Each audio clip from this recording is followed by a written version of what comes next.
In a place where silence meant survival, one boy built a radio. It was 1943. The world was at war. And in the heart of occupied Poland, behind barbed wire and crumbling brick walls, the Łódź Ghetto held over 160,000 souls. They were sealed off from the world, cut off from news, from hope, from truth.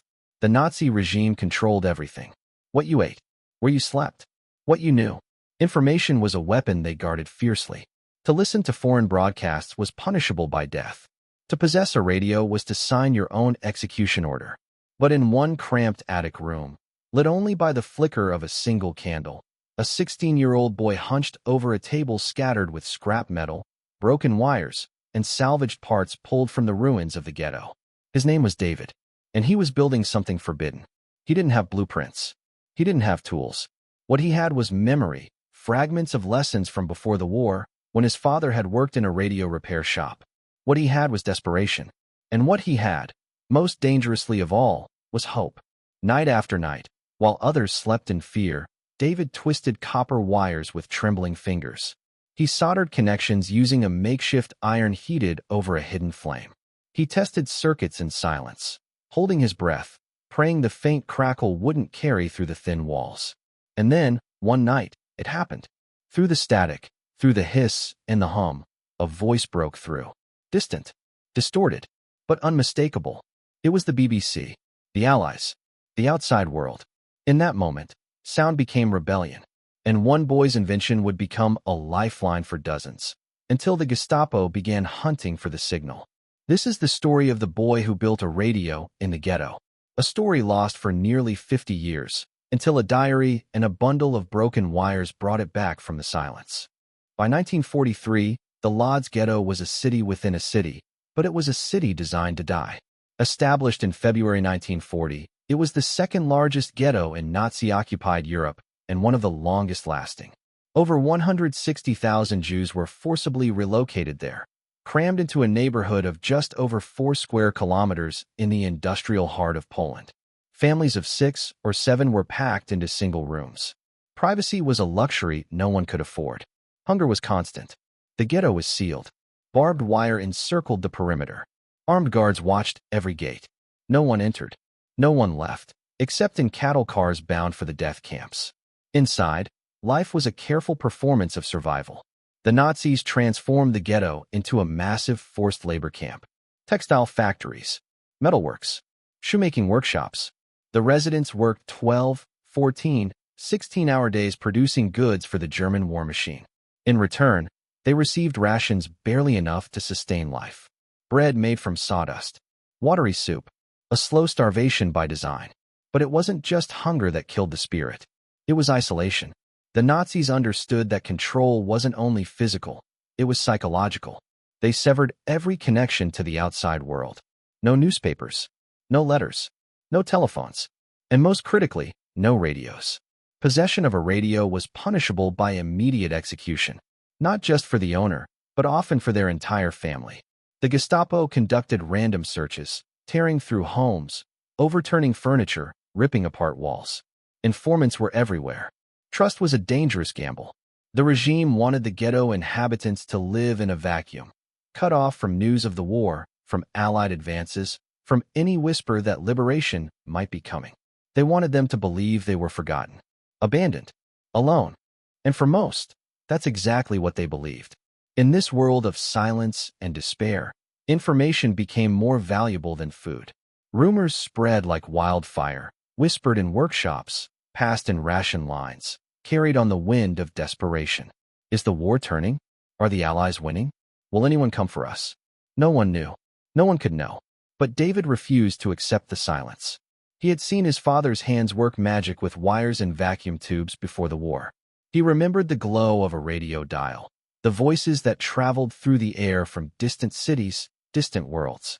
He remembered what it felt like to be connected. And so, in the suffocating darkness of the ghetto, he decided to rebuild that connection, one salvaged piece at a time, even if it killed him. His full name was Dawid Sirakowiak, 16 years old, thin from malnutrition, dark eyes that still held a flicker of defiance. And in his mind, a dream that refused to die, a dream of voices from beyond the walls. Before the war, David's world had been filled with possibility. His father, Majlek, had worked as an electrician and radio repairman in Lodz.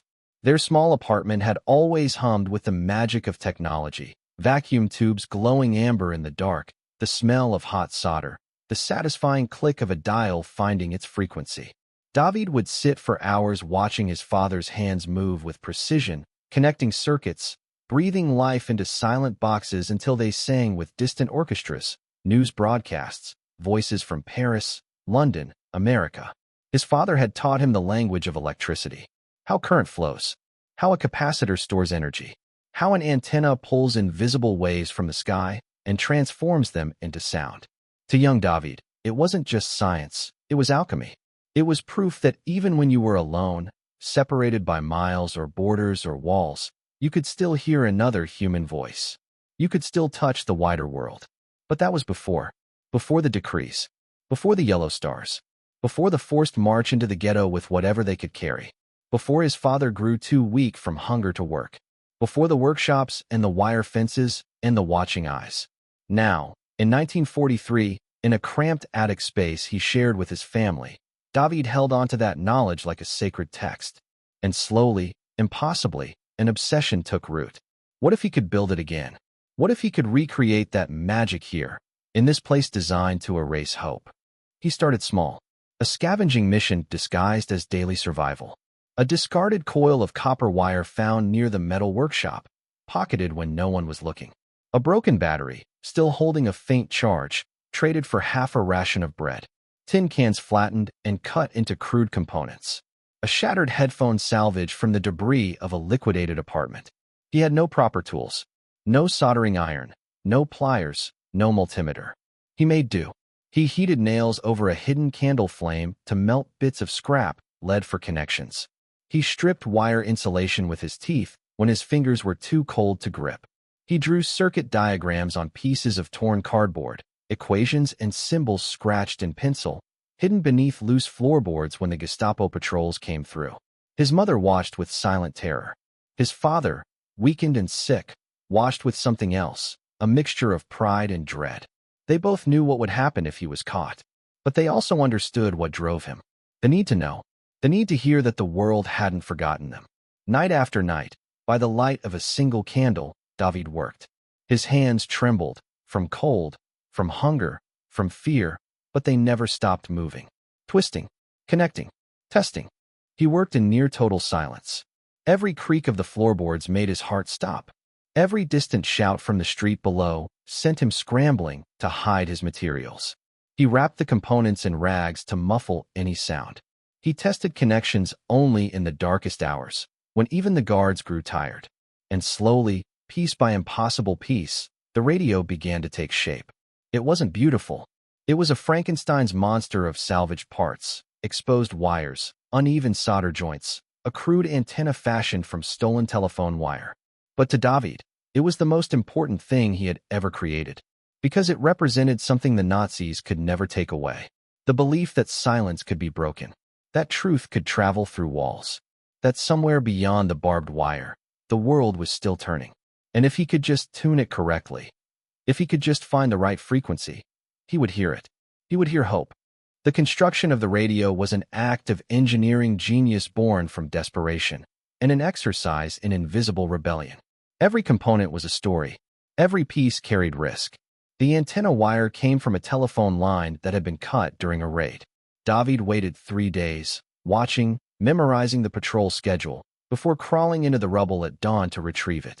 He wound it carefully, precisely, calculating the length needed to catch shortwave frequencies. Too short, and it would pick up nothing.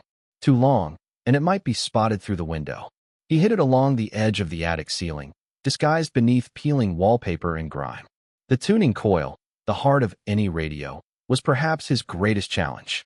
In normal times, you would buy one, pre-wound and calibrate it. But David had nothing. So he created a cylindrical form from a section of broken broomstick, and over the course of 8 nights, wound copper wire around it. Loop after painstaking loop. 60 turns. 80. 100. His fingers bled from the work. He lost count twice and had to start over. He had no instruments to measure resistance or capacitance. So he tuned by instinct, by memory, by the faint echo of his father's teachings. He would hold the coil close to his ear and tap it gently, listening for the quality of the vibration, adjusting the spacing between winds. Some nights, he swore he could hear his own heartbeat resonating through the metal, a rhythm that matched the frequency he was searching for. The headphones were salvaged from an apartment that had been emptied after a deportation.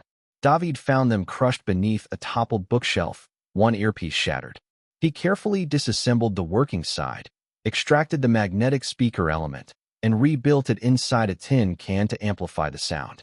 It was crude, but it would work if everything else worked. Power was the final puzzle. Batteries were nearly impossible to obtain. He managed to trade for two that had been discarded from a German officer's flashlight, supposedly dead, but David knew better. He cleaned the terminals, scraped away corrosion, and discovered they still held a weak charge. Enough, perhaps, for a few hours of listening. Maybe less. He assembled everything in stages, hiding the components separately, only bringing them together during the deepest hours of night when exhaustion had claimed even the informants. And then came the first test. His hands shook as he made the final connections. His mother and father sat behind him in the darkness, not speaking, barely breathing. The candle flame flickered. Somewhere in the distance, a dog barked. David placed the makeshift headphone against his ear. He closed his eyes, and slowly, carefully, he began to turn the tuning coil. Static.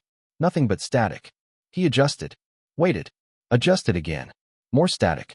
A faint whine. The whisper of empty frequencies. His heart sank. Had he miscalculated? Had he wasted weeks on a broken dream? But then, through the hiss and the noise, a tone, faint, rising and falling. Morse code? No, something else. A carrier wave. A signal. He held his breath, turned the coil a fraction of a millimeter more. And then he heard it. A voice. Distant. Crackling. Speaking English with a crisp, formal accent. This is London calling. This is London calling. The BBC World Service. Broadcasting to occupied Europe. To the resistance. To anyone brave enough, or foolish enough, to listen. David's eyes filled with tears. His father gripped his shoulder. His mother covered her mouth to stifle a sob. It worked. The forbidden machine worked. For the first time in years, they heard the truth. News of Allied victories. Reports of German retreats. The promise, however distant, that the war would not last forever. That someone, somewhere, was fighting for them. In that moment, huddled in a freezing attic in the heart of a Nazi ghetto, sound became more than information. It became hope. It became resistance. It became proof that they were not forgotten. But David also knew something else, something that made his stomach twist with fear even as joy flooded through him. The Gestapo had radio detection equipment, and now that his receiver was active, now that it was pulling signals from the air, they could find him. The hunt had already begun. Word spread the way all dangerous truths spread in the ghetto, in whispers, in glances, in the coded language of the desperate. The boy has done it. He can hear London. It started with David's neighbors, an elderly couple who lived one floor below. They had heard the faint crackle through the floorboards one night and came knocking, terrified it was a Gestapo trap. But when David's father explained, when they saw the makeshift device with their own eyes, their fear transformed into something else entirely. Wonder, hunger, need. Please, the old man whispered. Let us listen, just once. And so began the gatherings. They came in twos and threes, never more than could fit in the cramped attic without drawing attention. They came after curfew, moving through the darkness like shadows, timing their movements between patrol routes. Factory workers with oil-stained hands. A former teacher who had memorized poetry to keep his mind alive. A mother whose children had been taken in the last deportation. A teenager who had forgotten what his own voice sounded like when he laughed. They would climb the narrow stairs in silence, remove their shoes so the footsteps wouldn't echo, and gather around David's small table in a semicircle. The candle would be lit, just one, never more, and David would make the connections, his hands now practiced and sure. And then, as the static resolved into that clear, impossible voice from across the sea, something miraculous would happen. They would breathe again. This is the BBC World Service. Here is the news. The announcer's voice, calm, measured, untouched by hunger or fear, would fill the tiny room. And for those few precious minutes, the walls of the ghetto would dissolve. They were no longer prisoners. They were citizens of the world, connected to millions of others listening to that same broadcast in London cafes, in underground bunkers, in farmhouses across occupied France. Allied forces have advanced 15 miles beyond Kursk. German casualties reported in the thousands. An older man who spoke fluent English would translate in real time, his voice barely above a whisper. Others would lean in, straining to catch every word, every number, every hint that the tide was turning. Polish resistance continues to operate in Warsaw. Acts of sabotage reported. Poland fights on. Someone would murmur, and the words would be repeated, passed from mouth to mouth like a prayer. Poland fights on. We fight on. Sometimes there would be cultural programming. A symphony orchestra, a Shakespeare sonnet, a comedy sketch that seemed to come from another universe. And they would listen to that too, not because it gave them tactical information, but because it reminded them that beauty still existed somewhere, that the world they remembered, the world of music and laughter and art, had not been completely erased. After each broadcast, they would sit in silence for a moment, letting the words settle, trying to hold onto the feeling. Then they would leave the same way they came, separately, quietly, carrying those fragments of truth like contraband back to their corners of the ghetto. And they would share what they heard, carefully, selectively. In the textile workshop, a woman would lean over to her neighbor and murmur, "I heard the Germans are retreating in the east." At the communal kitchen, a man would say to his friend, "They say the Allies landed in Italy. It won't be much longer now." The information spread like light through cracks in a wall. It didn't change the hunger. It didn't stop the deportations. It didn't bring back the dead. But it changed something more fundamental. It changed what was possible to believe. For years, the Nazi machinery had worked to convince them they were already dead, that they were less than human, forgotten by history, doomed without hope of rescue. The isolation, the starvation, the constant terror, all of it was designed to break the spirit before the body finally gave out. But now, in the darkness of that attic, gathered around a radio built from trash and desperation, they heard a different story. They heard that the war was turning, that the Reich was bleeding, that somewhere beyond the wire, armies were marching toward them. They heard that they were not forgotten. And for people who had been stripped of everything, their homes, their dignity, their names, that knowledge became the most precious thing they owned. It became the reason to survive one more day, to endure one more shift at the factory, to share your bread with your neighbor, to hold on. Because liberation was no longer just a fantasy whispered by the mad and the desperate. It was a fact, confirmed by the BBC, broadcast from London, received by a 16-year-old boy with bleeding fingers and an impossible dream. For a few minutes each night, the ghetto breathed again. But breath, as David was about to learn, could be a dangerous thing when predators were listening for the sound. Radio waves travel both ways. This is a fundamental truth of physics that David understood intellectually, but in his desperation to hear the world beyond the walls, he had allowed himself to forget what it meant in practice. Every time his receiver pulled a signal from the air, it created a tiny electromagnetic footprint, a whisper in the ether. Normally, in a city full of radios, it would be invisible, lost in the noise of 1,000 other signals. But the Łódź Ghetto was not normal. It was a controlled environment, a closed system, and the Germans had technology specifically designed to hunt for exactly what David had created. The Gestapo's radio detection units had been sweeping the ghetto for months. They knew someone was listening. They had intercepted fragments of conversations, heard rumors from their informants.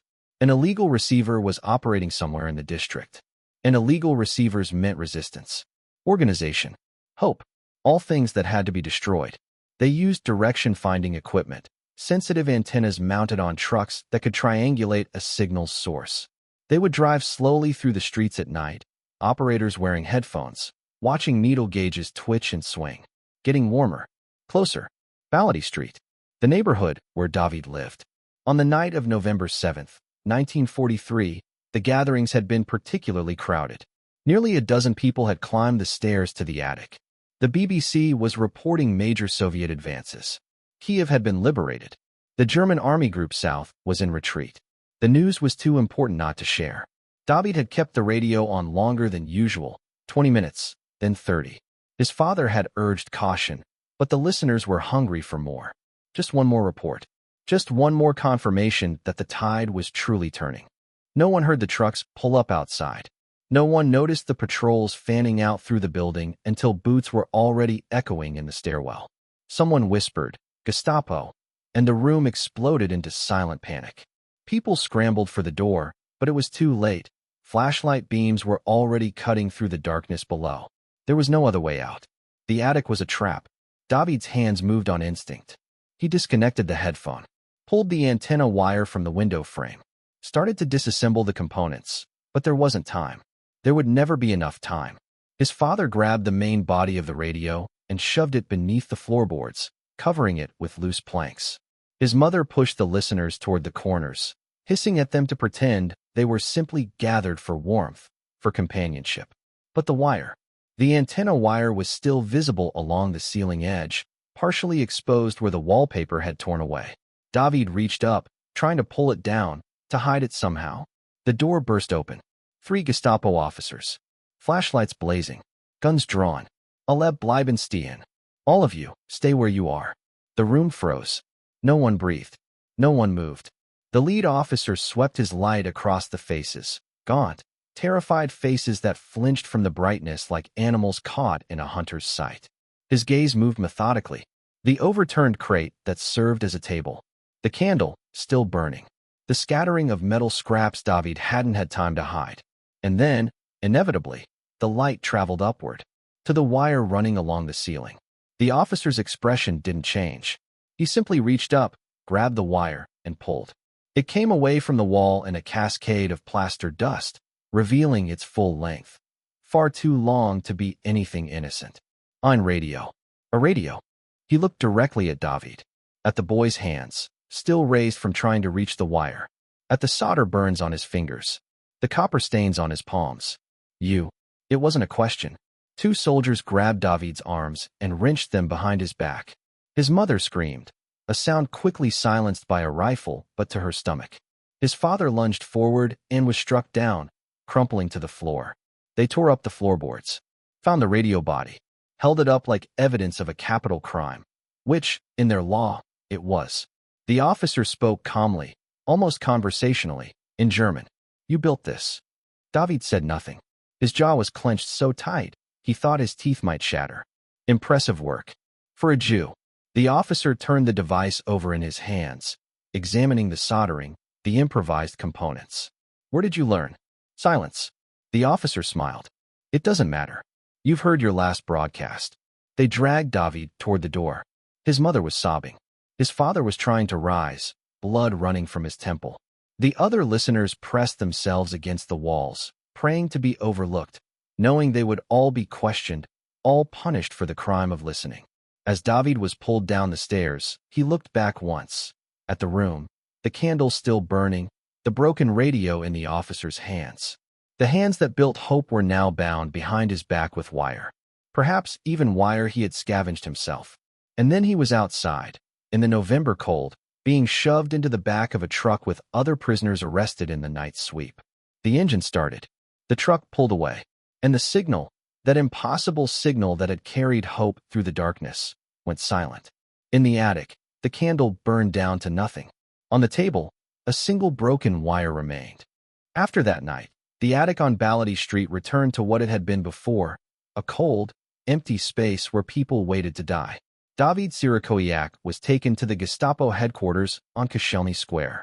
What happened there is not fully known.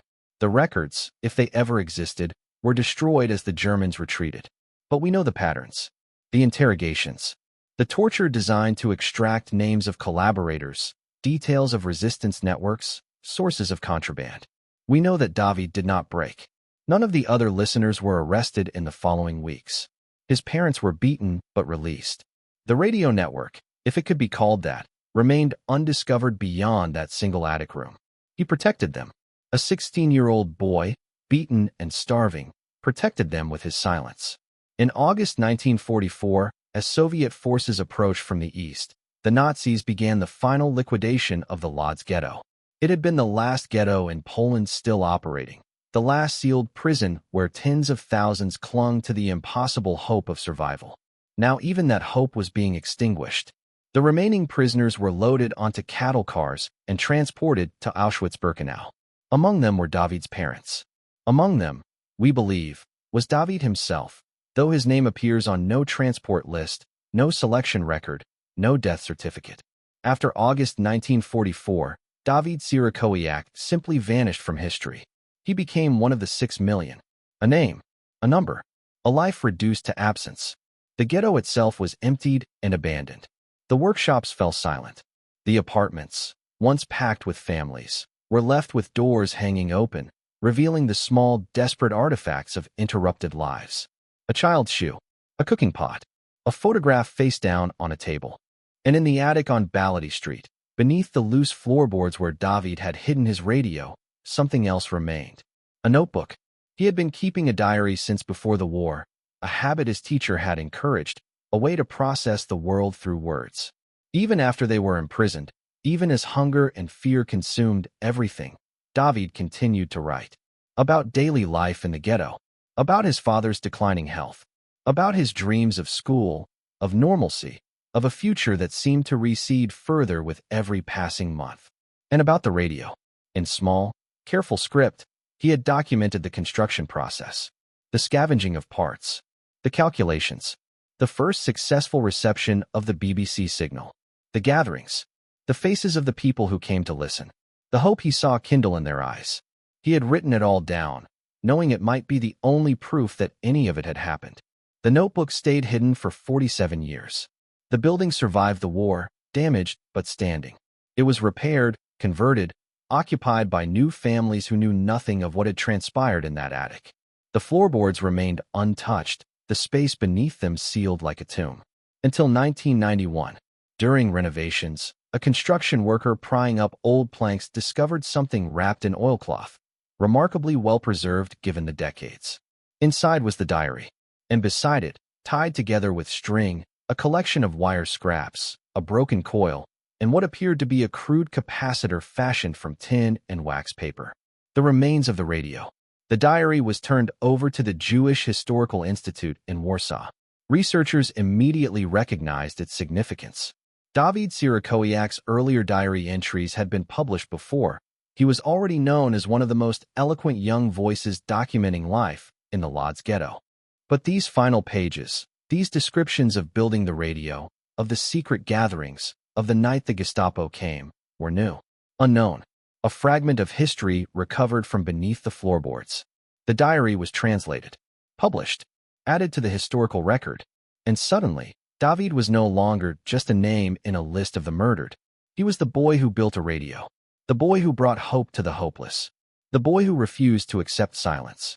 His story entered museums, educational materials, memorials. But even now, even with the diary recovered and his story told, there are gaps we can never fill. We don't know the exact date he died. We don't know if he survived the selection at Auschwitz or was sent directly to the gas chambers. We don't know if, in his final moments, he thought about the radio, about the voices from London, about the nights when his invention made the ghetto breathe again. What we do know is this. In a place designed to erase human dignity, he created connection. In a place designed to impose silence, he amplified truth. And in a place designed to extinguish hope, he built something that, against all physics and probability and Nazi law, allowed hope to travel through the air like light. The ghetto is gone now. The buildings are gone. The people are gone. But the story remains. Pulled from beneath a floorboard. Preserved in ink. Broadcast now not through hidden wires, but through the telling and retelling, generation to generation. The static has faded to silence. But the signal endures. 47 years is long enough for a building to forget its ghosts. Long enough for new families to move in, paint the walls, hang their own photographs. Long enough for the past to become something distant, something that happened to other people, in another time, in a world that no longer exists. But the past doesn't disappear. It hides. It waits. In the spring of 1991, the building on Ballady Street, one of the few structures from the ghetto era still standing, was scheduled for major renovation. The Polish government had begun a project to restore or repurpose buildings with historical significance. This one, like so many others in the former ghetto district, had simply survived through neglect and luck. The construction crew began work on the attic. The ceiling had suffered water damage. The floors were rotting. Everything needed to be torn out and rebuilt. A worker named Tomasz, a man in his 30s who had grown up in Lodz but knew little of its wartime history, was tasked with removing the old floorboards. They were warped and splintered, many cracked beyond repair. He worked methodically, prying them up one by one with a crowbar. And then, beneath a section near the far wall, his crowbar hit something that didn't sound like floor joists. Something wrapped. Deliberate. He stopped, cleared away the dust and debris, and pulled up a package roughly the size of a shoebox, wrapped in oilcloth that had been coated, ingeniously, with wax. The wax had hardened over the decades, creating a nearly waterproof seal that had protected the contents from moisture and decay. Tomasz didn't open it immediately. Something about the way it had been hidden, so carefully, so intentionally, made him pause. This wasn't trash. This was something someone had wanted to preserve. He brought it to his supervisor, who brought it to the building's owner, who contacted the local historical society. Within days, the package was in the hands of researchers at the Jewish Historical Institute in Warsaw. When they finally unwrapped it, slowly, delicately, wearing archival gloves, they found two things. The first was a notebook, hand-sized, bound in cracked leather, filled with dense handwriting in Polish. The pages were yellowed but remarkably intact. The wax seal had worked. The words were still legible. The second was a collection of objects wrapped in cloth, wire scraps of varying lengths, some still twisted into careful coils. A cylinder that appeared to be a homemade radio inductor. Fragments of tin, a small, broken component that might have been a capacitor, and a length of copper antenna wire, coiled and tied with string. The remains of a radio. The researchers began to read the diary immediately. Within the first few pages, they recognized the handwriting. They had seen it before. Dawid Sierakowicz. His earlier diaries, covering 1939 to 1943, had been recovered shortly after the war and published in the 1960s. They were considered some of the most important first-hand accounts of life in the Łódź Ghetto. Young, intelligent, unflinchingly honest, Dawid had documented everything. The hunger, the cold, the deaths, the small moments of beauty that persisted against all odds. But those published diaries had ended in mid-1943 with a note from the editors that no further entries had been found. It was assumed he had stopped writing, or that the final pages had been lost. Now here they were, the missing entries, and they told a story no one had known existed. The researchers read about the radio, the construction, the scavenging, the night-by-night progress. They read about the gatherings, the BBC broadcasts, the fragile hope that grew in that attic room. They read about the fear, the constant awareness that discovery meant death. And then they reached the final entry. It was dated November 6, 1943, one day before the Gestapo raid. The handwriting was smaller here, more cramped, as if Dawid had been writing quickly, urgently, as if he somehow knew time was running out. The translation, provided years later by the Institute, reads in part, "Tonight we heard that Kiev has been liberated." Father cried. Mother held his hand and said nothing, but I saw her lips moving in prayer. The others stayed late. Too late, I think. I worry about the patrols. I worry about the signal. But I cannot stop now. Every night someone asks, "Will you listen again? Will you tell us what you hear?" And how can I refuse? How can I tell them that fear is stronger than hope? I think often about what my teacher said before the war, that knowledge is a light that cannot be extinguished, only hidden. I have hidden so much. We all have. But this radio, this is the opposite of hiding. This is reaching out. This is refusing to be buried alive. If they find me, they will destroy it. They will silence the signal. But they cannot stop sound forever. Sound travels. Sound escapes. Even after we are gone, someone will hear the echo. Someone will know we were here. That we fought. That we listened. That was the last entry. The next page was blank. When the diary was first displayed in a museum, alongside the wire fragments and the coil, arranged carefully in a climate-controlled case, visitors would stand in silence before it. Some would cry. Some would reach out instinctively, as if to touch the glass, to make contact with that impossible bravery. The radio components themselves became objects of strange reverence. They were examined by electrical engineers who marveled at the ingenuity, the way David had improvised solutions to problems that would challenge even trained technicians. One engineer noted that the inductor coil was wound with near-perfect consistency, suggesting David had an intuitive understanding of electromagnetic principles far beyond his years. But more than the technical achievement, what struck people was the why. Not just why David built it, that was clear enough, but why he hid the diary and the parts together, sealed in wax, beneath the floorboards. He knew he might not survive. He knew the radio would be destroyed if discovered, but he also knew that evidence, once hidden properly, could outlast empires, could outlast silence. He hid it so that someday, decades later, in a time he couldn't imagine, someone would find it. Someone would know. And in 1991, 50 years after he was taken, 47 years after he disappeared into the machinery of genocide, David Sirakoyak spoke again. Not through radio waves this time, but through ink and wire and the stubborn refusal of history to stay buried. Today, if you walk through the streets of Lodz, you'll find a modern European city. Trams glide along renovated boulevards. Cafes spill onto sunny sidewalks. Young people hurry to work with phones pressed to their ears, voices and data streaming invisibly through the air around them. Millions of signals, crossing and weaving, connecting every person to the wider world without a second thought. It's easy to forget that this connectivity, this ability to hear a voice from across the ocean, to access information at the touch of a screen, is not a given. It's not natural. It's a freedom. And like all freedoms, there have been times and places where it was stolen, where silence was enforced, where walls were built not just of brick and wire, but of isolation and ignorance. The Łódź Ghetto occupied roughly 4 square kilometers of this city. If you know where to look, you can still find traces. A preserved section of fence, plaques marking where hospitals and workshops once stood. The Jewish cemetery, where thousands of graves bear witness to lives cut short.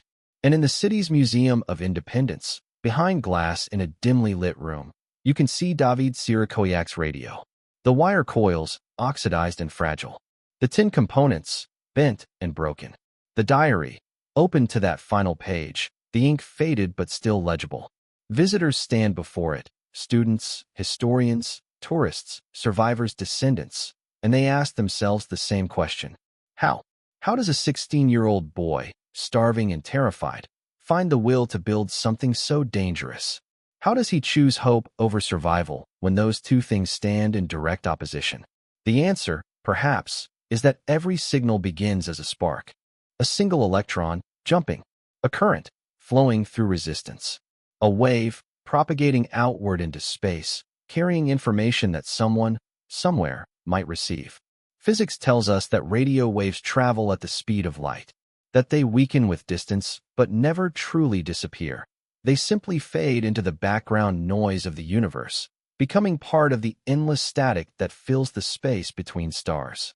Which means, in a sense, that every broadcast ever made is still traveling outward. Every voice ever transmitted is still moving through the cosmos, including the voices David pulled from the air that night in 1943. The BBC announcer saying, "London calling." The reports of Allied victories. The promise that someone, somewhere, remembered them.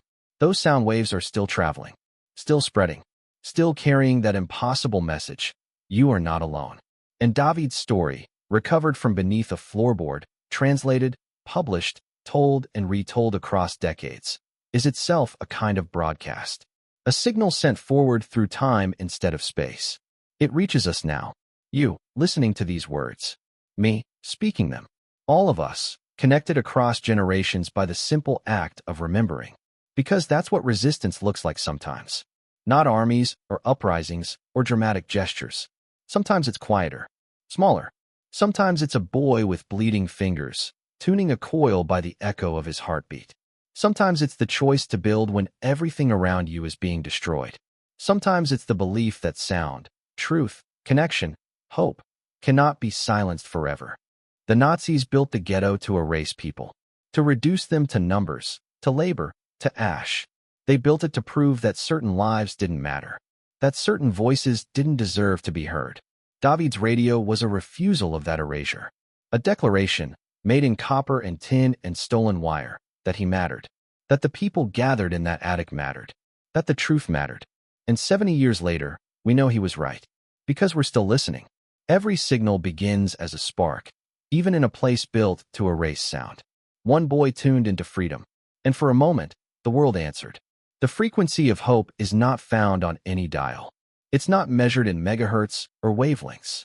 It's measured in the distance between silence and speech, between forgetting and remembering, between what was lost and what, against all odds, survives. David Sirakowiak died in 1944. He was 17 years old. His body was never recovered. His grave is unmarked. But his voice, preserved in ink, in wire, in the act of building something impossible, still broadcasts, still reaches us, still reminds us that even in the darkest places, even when every power in the world demands silence, someone, somewhere, will find a way to be heard. And someone, somewhere, will listen.